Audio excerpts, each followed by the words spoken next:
So Joanne was saying that she used to, stick that in. And pump it out. That's a good idea. Liquid you can without disturbing any of that. Yeah, because this is kind of turned into swamp water. Yeah. And then. Yeah, so we'll get the big chunks just caught through a strainer, and then we'll run what's left through a particle filter. 5 microns. It'll take every little particle out of it. Right. Sometimes you want to leave some of that stuff in there, though. You know, there's lots of flavored vodkas on the market from the big companies, right. And if you flip the label around on the back, it'll say like artificial color, artificial flavor, corn syrup, all this stuff. So, you know, if somebody picks up, for example, one of a bottle of garlic vodka and they see chunks of garlic floating in it, they know it's real ingredients that got used in making it. So I'm a big proponent of leaving some of the particles in there. Actually, I'm curious to see what this tastes like. Little fire in her? That is spicy now, buddy. We added some more stuff. I didn't tell you about it. There might be some other spicy stuff put in there. I see some items floating there. Some stuff that's not green. Yeah. So it's not the most appetizing thing when you look at it. But if this is what it takes to get to that flavor in the end, then that's the process we're going to go through. All right, we need to get a bigger container, and then we'll do the initial strain on it. And then we'll see if we can fire up that particle filter. You want to give me a hand? Yeah. That'll make a good garnish. That's supposed to be secret. You're letting all the secrets out now. Edit that. So we treat our sales staff different than a lot of the other companies. You know, the bigger companies, they hire what I call hired guns. So there's people that are professionally go around and just do tastings. And so there's hiring companies that set these guys up. They're not real familiar with the product. They basically get one little sheet saying these are the talking points on the product, and they'll be in liquor stores serving samples for you. What we do differently is we actually get all of our sales staff to come to the distillery and do it. Grind the grain, run a still, bottle the product so that they know intimately everything about our product, where we source our grain from, what our process is. So if somebody comes in and they're doing a tasting in a liquor store and asks them a question, they can answer every question related to that. So these guys are setting up the grinder. We'll get you some earplugs. We'll show you how to do that. In the meantime, we're going to load some other stuff. We're going to get this stuff running. We're going to teach you guys how to run our pumps, teach you around how to run the grinder, kind of learn everything. So, and just you won't be stuck at one spot. Just wander and ask lots and lots of questions. All right, so I'm going to leave you in Mike's hands here. He's going to show you some stuff. We do a rough grind on the grain. We turn it into what we call a grist. So basically you're breaking the kernel up into 4 or 5 pieces, exposing the starch in the center. So that's the first step, is the grind. We've got our own roller mill here that Jeff got from his family farm actually. He used to make chop with it to feed the cows. Now we've just set the rollers a little bit apart so that it just cracks the grain instead of turning it into flour.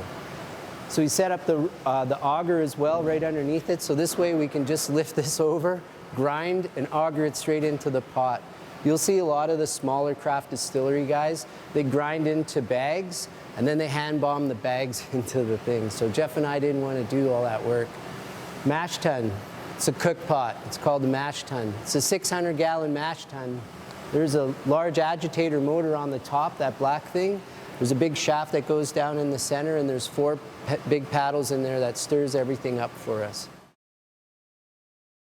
An arborist dropped the tree and went and got it and brought it back. And first time carving with this wood, it holds its detail really nice, really heavy, dense wood.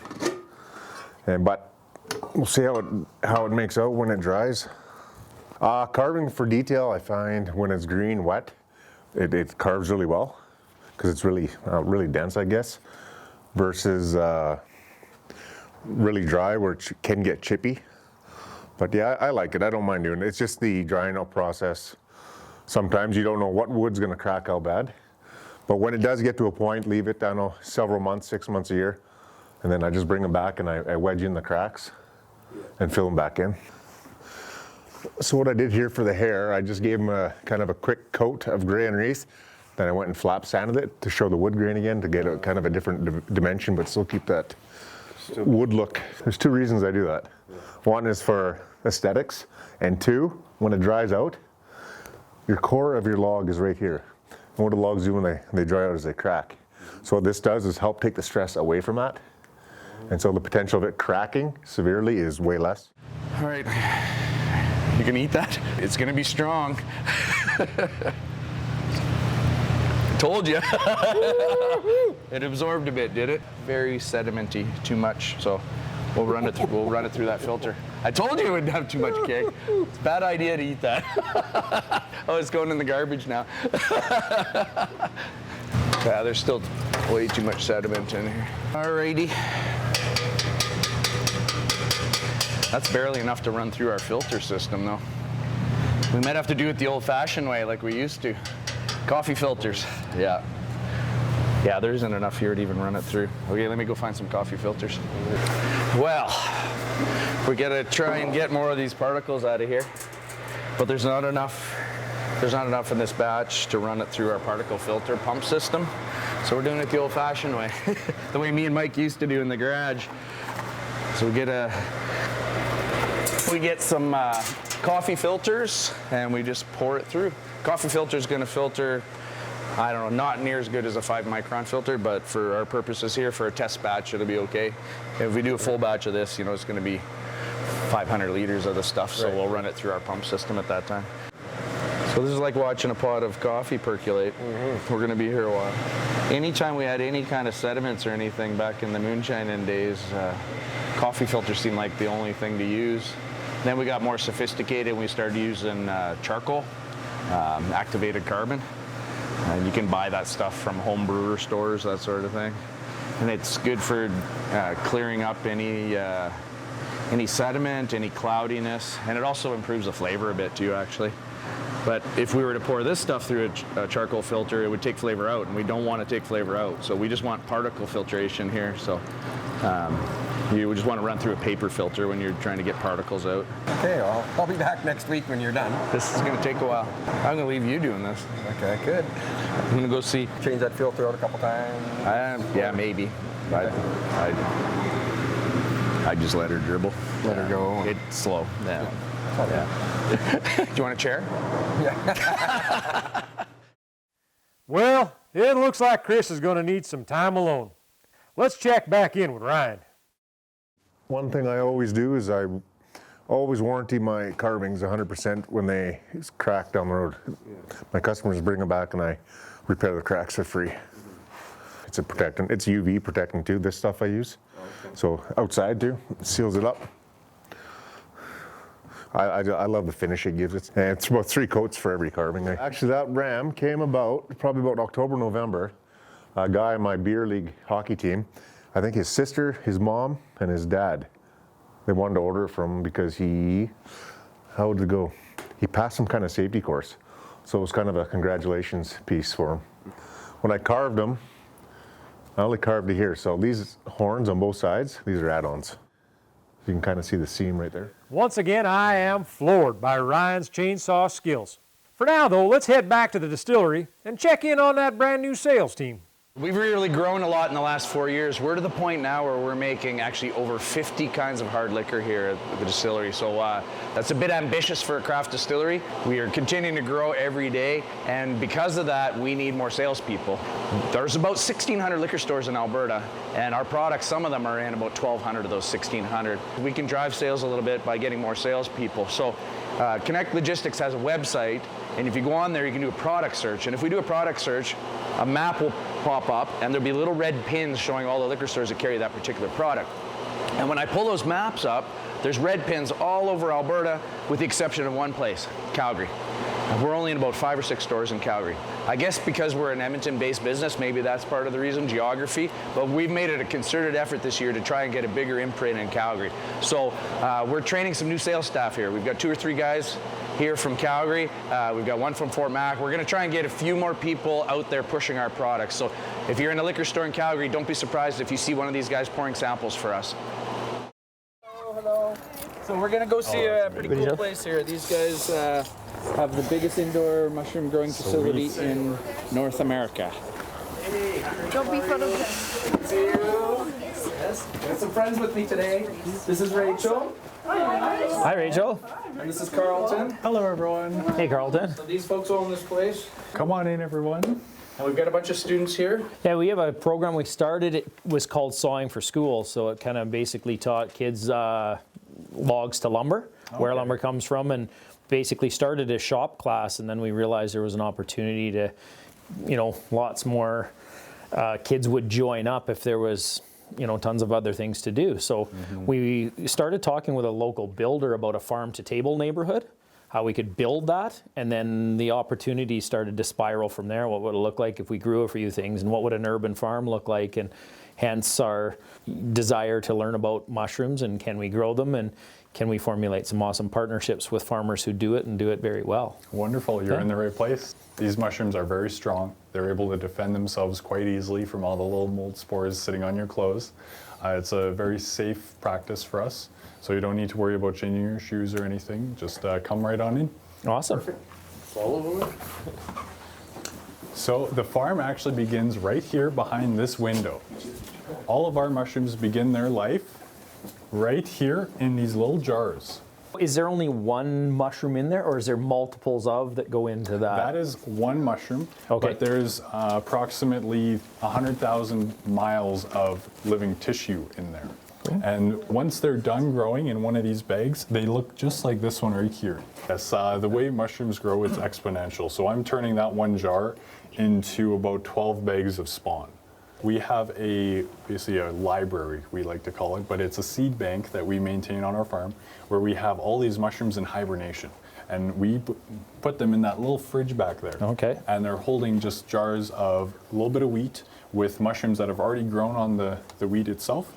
And then we just dunk that in sterilized water so it can remain in suspension until we need to grow it again. So we just pull a little piece of grain, and that will be our living clone for the next 6 months. So the next step, once these are fully colonized, we're going to walk to the other end of the farm, and you're going to see how we bring this up to 1,000 pounds every day. Cool. Yeah, follow Awesome. me.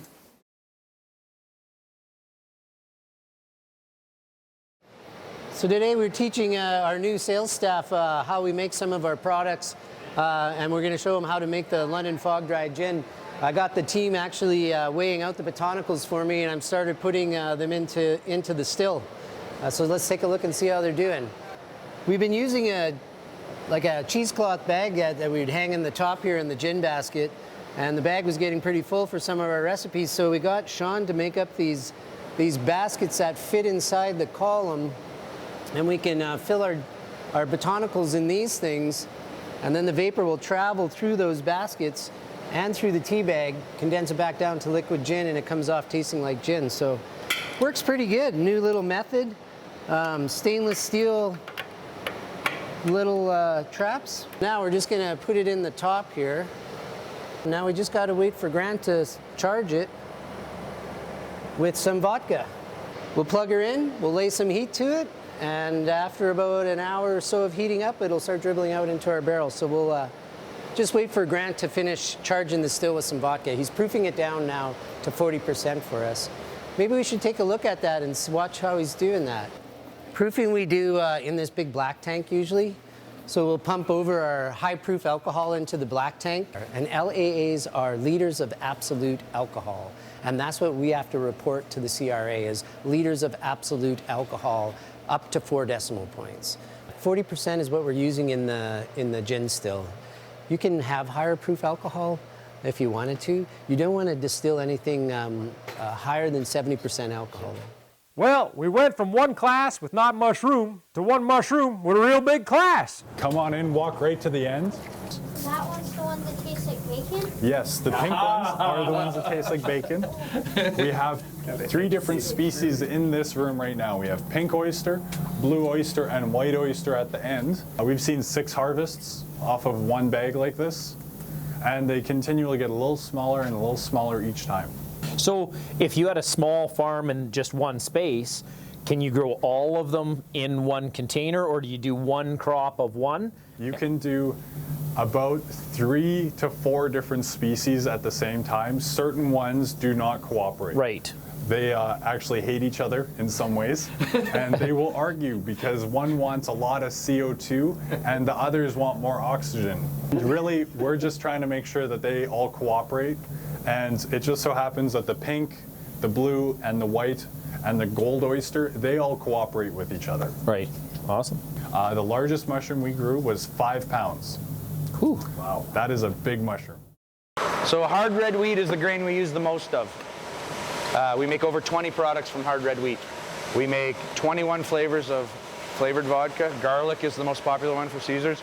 Raspberry is the #2 one right now. Raspberry vodka with lemonade is an extremely popular cocktail in the summer. Yep. We make 4 kinds of gin from this, and now we're making a wheat whiskey as well. So we use a lot of hard red wheat, and that's sourced from a farm literally a mile from here. Where you were at your hotel last night?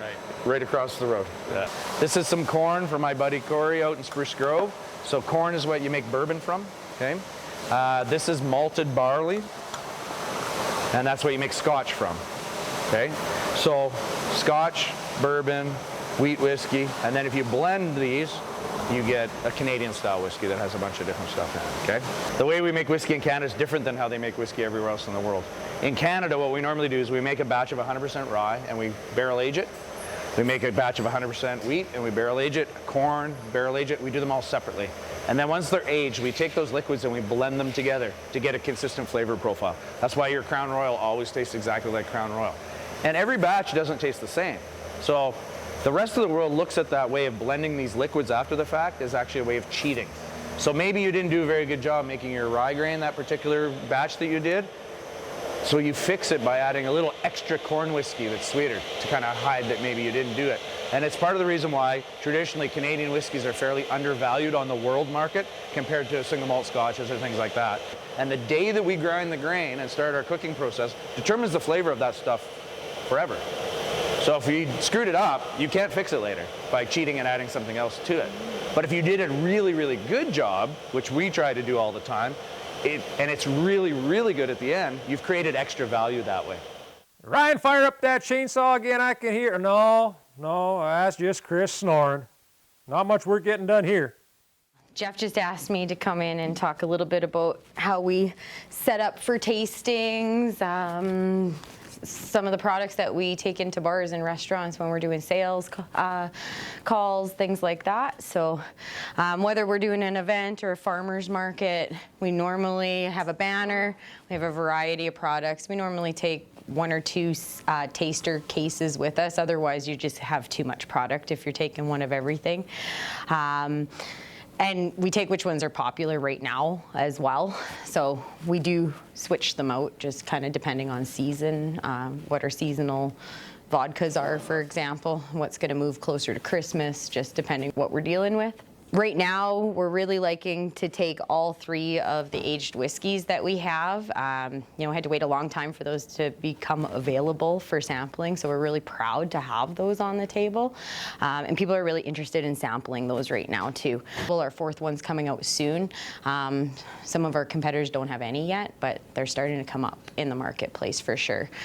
Second most popular is our garlic vodka, made specifically for Caesars. This book talks about how you can have the best idea in the world or the best product in the world, and if you don't get it out to a network, it will just stay in your little circle. Yeah. And that's how a trend can explode and go viral. Yeah. Same thing happens with the internet all the time, right? If it gets to the right people, it explodes. So that's what we're trying to do with this thing. Anywhere oil and gas is a play, this stuff will sell. The packaging stands out from all the other packaging on the shelf, and it's a good quality product that's in there.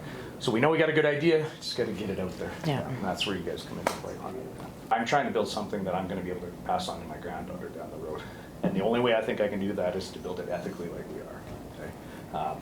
So I want you guys to be part of that. Simple as that. Right here, we're going to be looking at the health benefits of lion's mane. This is actually on our website, so don't try and remember all this. There's way too many things to list off here. And then it also helps with neuropathic pain and diabetic pain, improves circulation throughout your body, protecting your gut, protecting your liver, helping with fatigue, good for your skin, anti-aging, bone density, and circadian rhythms. That is one mushroom, one single mushroom. One of my other favorites right here is organic mushroom farming and mycoremediation. So he focuses on 2 topics, growing it indoors and then using mushrooms outdoors to help heal the land. That's his big focus. It's very useful. Classic author Paul Stamets, and he's got a lot of online talks that you may have heard of. He loves to talk about mushrooms, and he's written a fair few books. This is one of his more popular ones on growing mushrooms and how to design a farm. That concludes our tour today. Thank you so much, everyone, for coming. Thank you. Thank you. Thank you. So thank you again.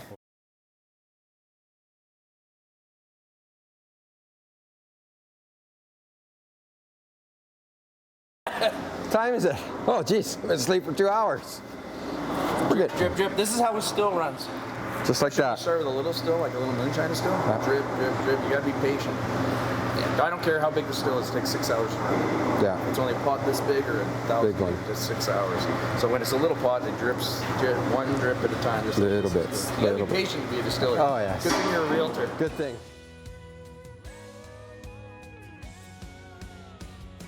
Well, Chris is going to be filtering that swamp water for a few weeks at this rate. In the meantime, let's take a stroll back down memory lane and have a look at some of my favorite big bangs from the first half of Stil Shots.